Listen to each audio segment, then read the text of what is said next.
Gotcha. Enough of that noise. Here's some of my noise. Yes, greeting, prisoners of gravity. This is Commander Rick. You know, censorship is a big problem down there on Earth, and no one's talking about it. So, we're going to talk about it. That's why I've interrupted Second Nature. I'm not censoring Second Nature. Consider it an editorial decision. Hit it, Nancy.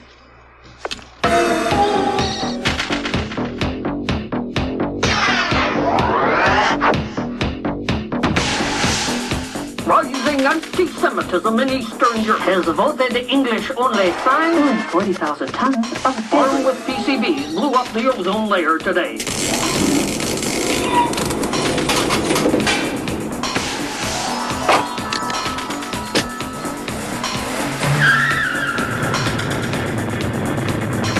Standing by for solid rocket booster separation.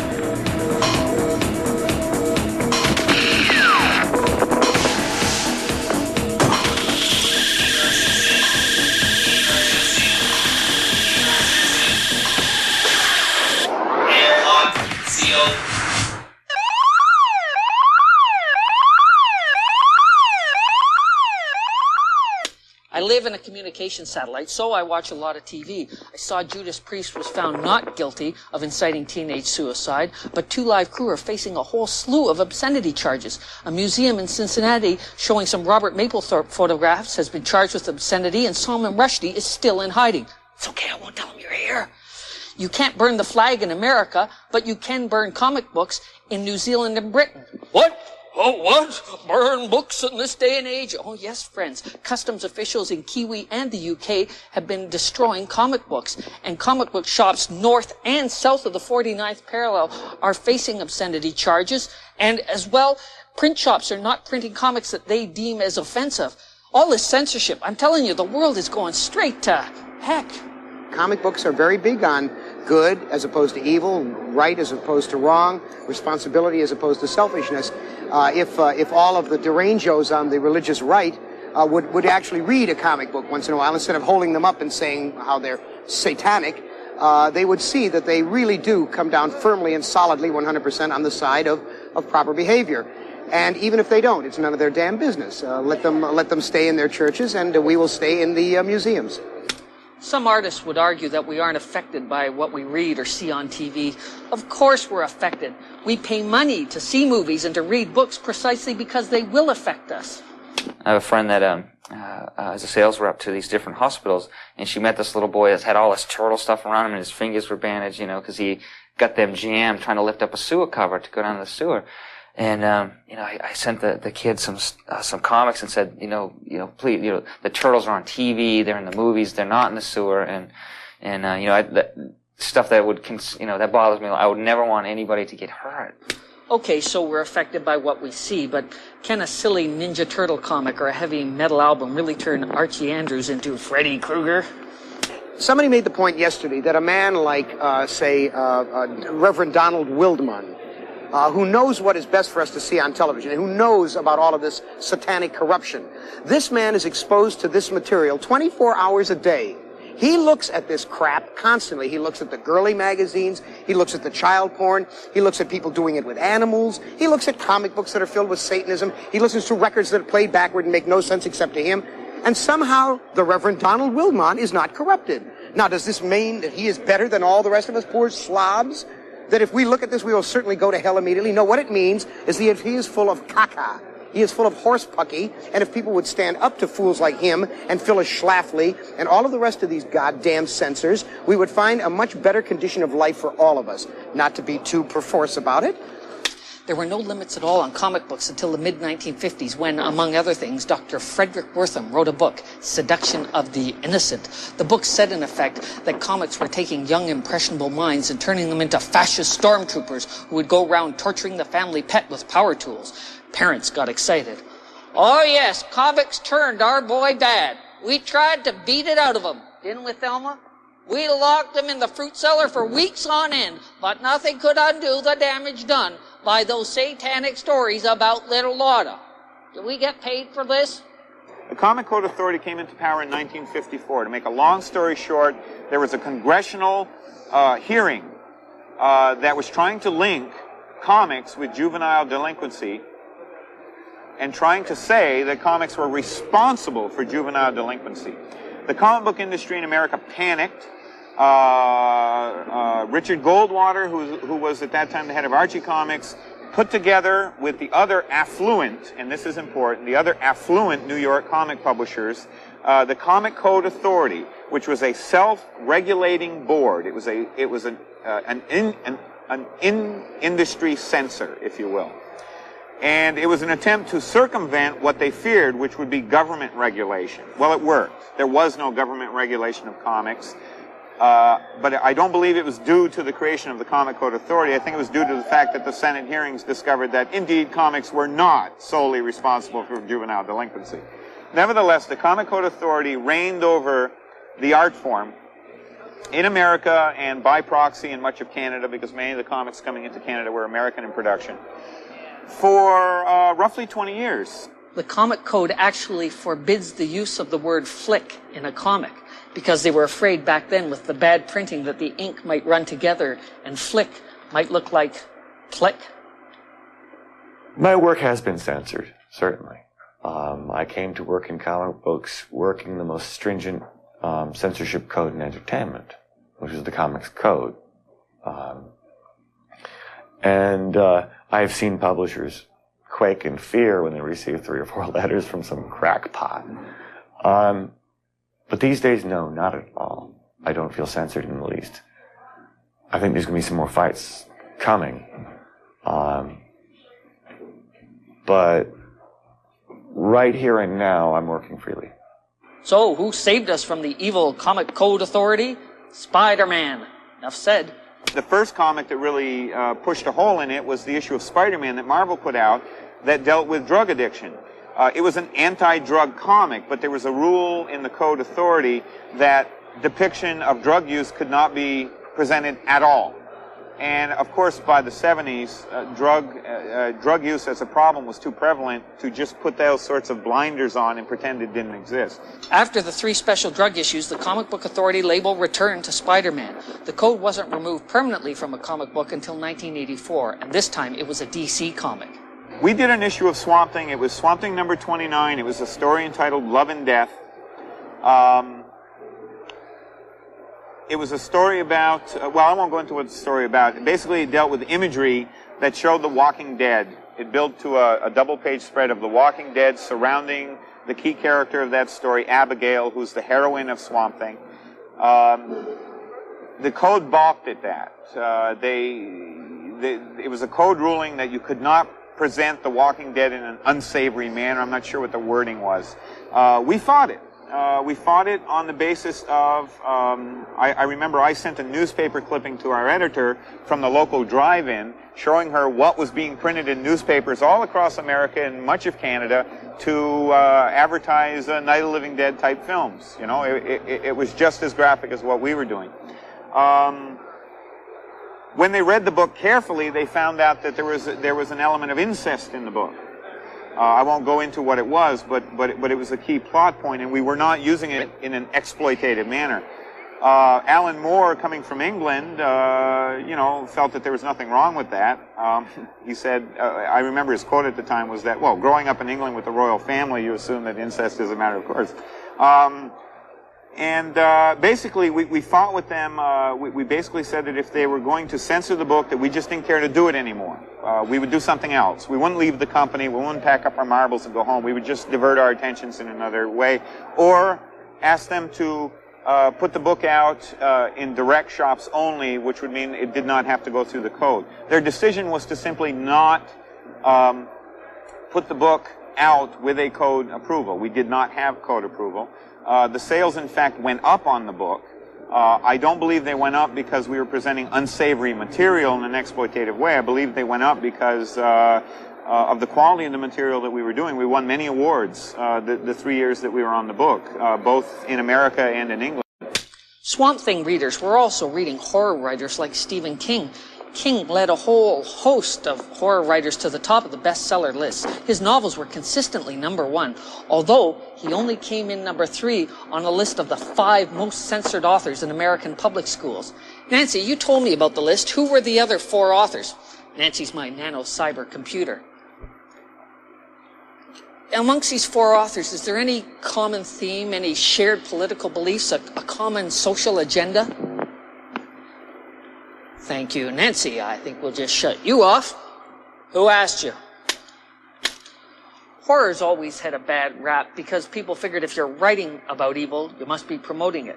Comics have had censorship problems because they were always considered children's entertainment. When adult comics started coming out, parents and teachers didn't realize they were for adults. Science fiction has long been labeled a genre for juveniles. What that meant was that it's okay to take a life, but not to make a life. No sex, please. We're skittish. Science fiction used to have big troubles with censorship. It used to be that John Campbell's secretary would cut all the sex out of the stories as it came across her desk. There's a famous story of how Cyril Kornbluth wrote into a story a scientist who had a cat, a tomcat, and later on in the story, Cyril made passing reference to a ball-bearing mousetrap and slipped it past the secretary. He dined out on that story for months. I had a character named Heinzelman the Hell Horse. And the editor changed the name Heinzelman the Hell Horse to Atman the Scourge. I don't think he wanted to offend any Jewish people in the audience. And that's the only real, I didn't like it, but I didn't make any. And another time, there was episode in Chalwell's Chickens, I think, where there was the protagonist was a girl, and she got in a kind of a situation with a young man, and they kind of curtailed some of the elements of that a little bit, and cut a paragraph or so. I wasn't pretty innocent stuff. How did you feel about having your stories changed? Neither one of those cases bothered me. I could see that in both cases, I didn't want to have a gang of angry readers writing in this, call them anti-Semitics, or have people think they were erotic magazines. And so there's some reason to some of this milder forms of censorship. Spider, have you ever been censored? Until very recently, I would have told you that no, I've never had any trouble with censorship in science fiction. And indeed, I can't say I've been censored, but my most recent paperback, Callahan's Lady, takes place in a brothel in Brooklyn.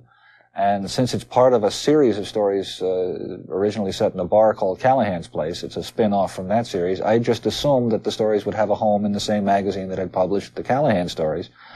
And I was very surprised to get back a sad rejection letter from the editor saying, I loved the story, enjoyed it a great deal, had a wonderful time. Of course, I can't buy it. My readers would never stand for a story with this much sex in it.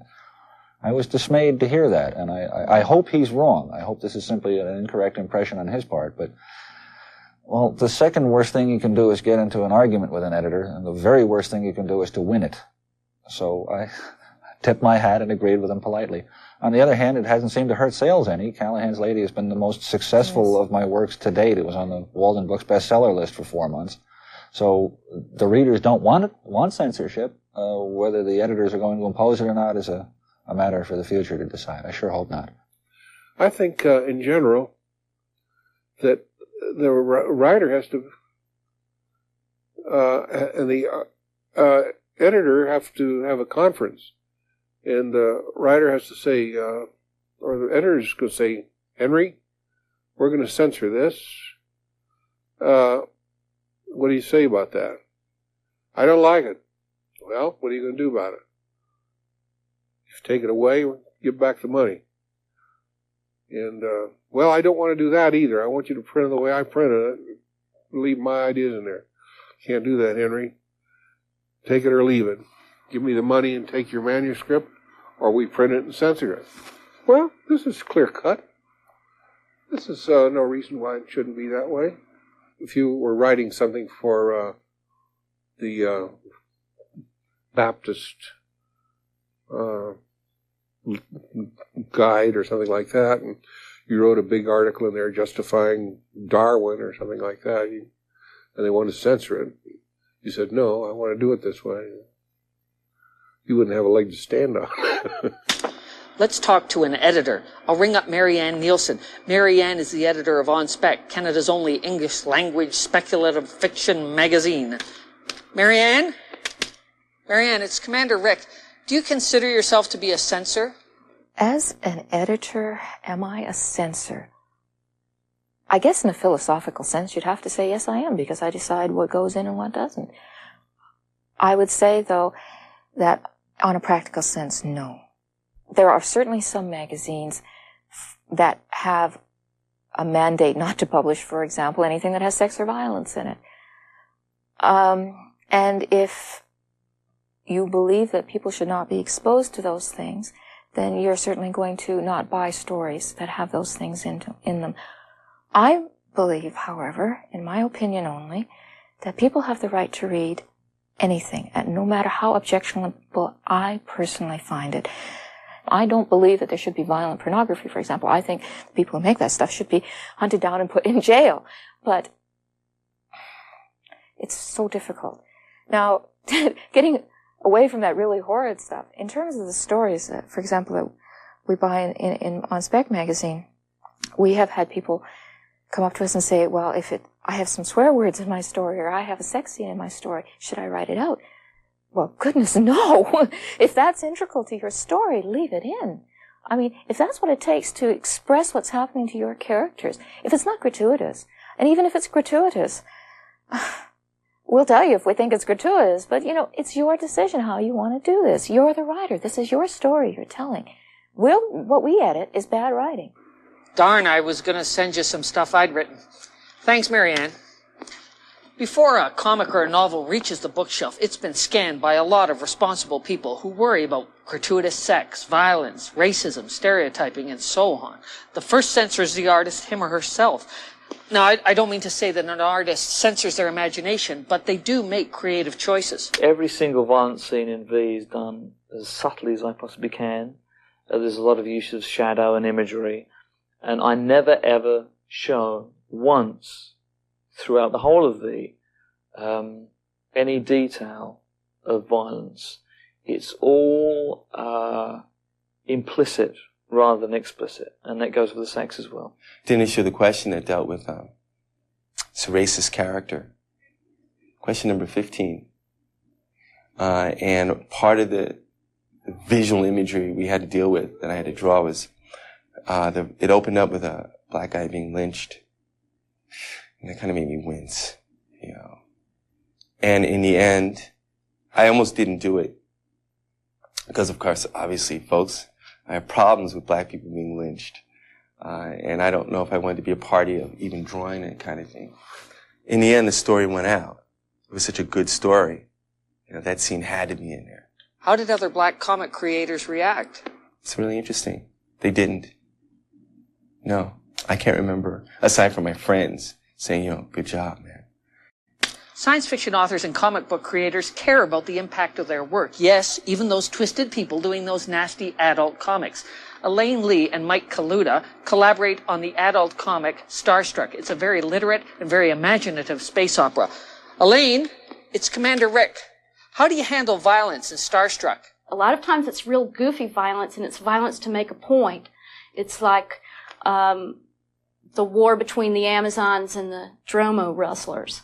When we were doing the graphic novel, Jim Shooter brought us in and said, well, why are these Amazons killing these guys? You don't make it clear. It's senseless violence, and we can't have senseless violence in comics. And I went, well, as opposed to what? Sensible violence? So we thought about what we would do, and I put a song in there. Oh, the drums were bad, the drums were bad, the drums were bad, the drums were bad, the drums were bad, the drums were bad, and so we had to kill them. So, which is, I figure, is what war and all of that's about anyway. Whatever side you're on, we are the good. God is on our side. These guys are bad. We had to get rid of them, But Elaine, very few comics have had complaints about violence. It's usually the sex and the bodily functions that upset.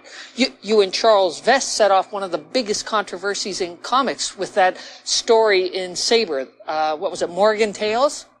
Well, those stories started out as little short vignettes, little sort of fairy tale stories that I wrote for my friend Charles Vess. And they weren't even meant to be comic book scripts. They were just fun things for my friend, you know. And he got a call from Eclipse that they wanted a story, a backup story in Sabre. Would he do one? And he called me saying, I'd like to use these stories or these little vignettes that you've written. The publishers asked myself and the writer Elaine Lee to do a story. We asked them, can we do anything we want? They said yes. There are a lot of sort of boy initiation stories in fairy tales and in comic sort of things. And I wanted to do a girl one. We have a story about a young witch, and it's built on the traditions of Wicca and worship of the Earth Mother. And if you're going to become a witch, then you have to give of yourself to the earth. And the little girl, being right at puberty, has her period. I believe this was the first time in comics that this was done. We talked to the people at Eclipse, and we said, look, if this is going to be a problem, we can change the story. We don't have to have that in there. And they said, no, that's what the story is. It'll be fine. Go ahead and do it. The story came out, and after all these comic books with people's heads exploding and people being shot up and all kinds of other things, and the comic book it was in had sex scenes and violence, and more people were upset about the 2 or 3 panels in this little short story where this girl has a menstrual period than about anything that had ever been done in comics before. It was very strange.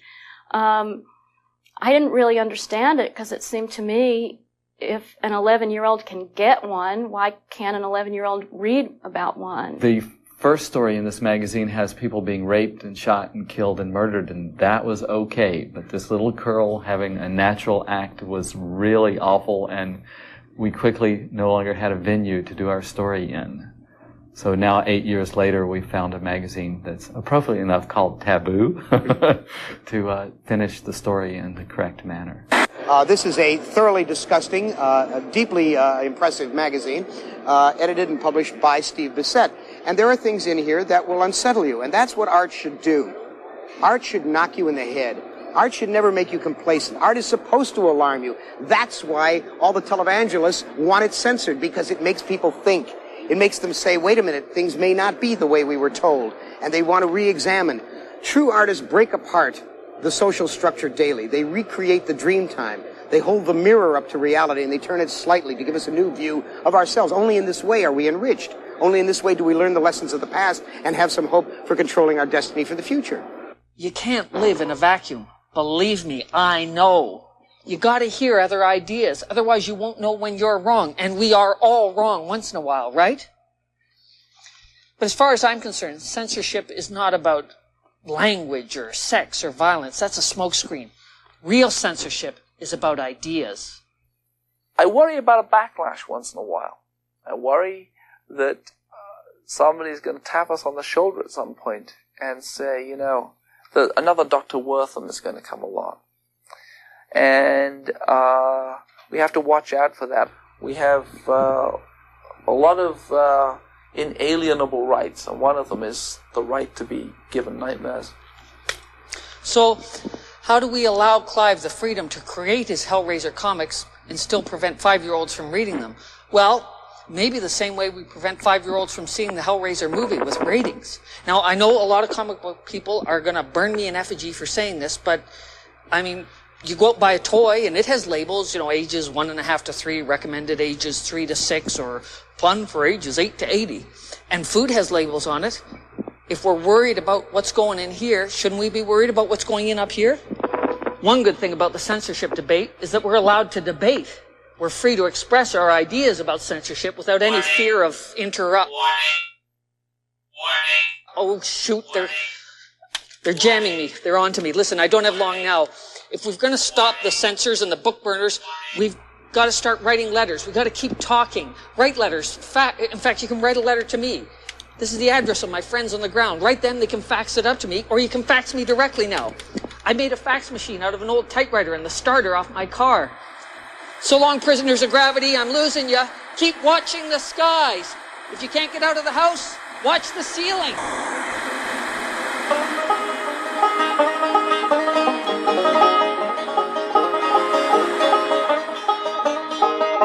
Next week on Second Nature, mass beachings of whales. Is it a problem for the Ministry of Fisheries, the Ministry of the Environment, or the Department of Immigration? Plus, consumers claim their cars are rusting. Detroit says they are just biodegradable.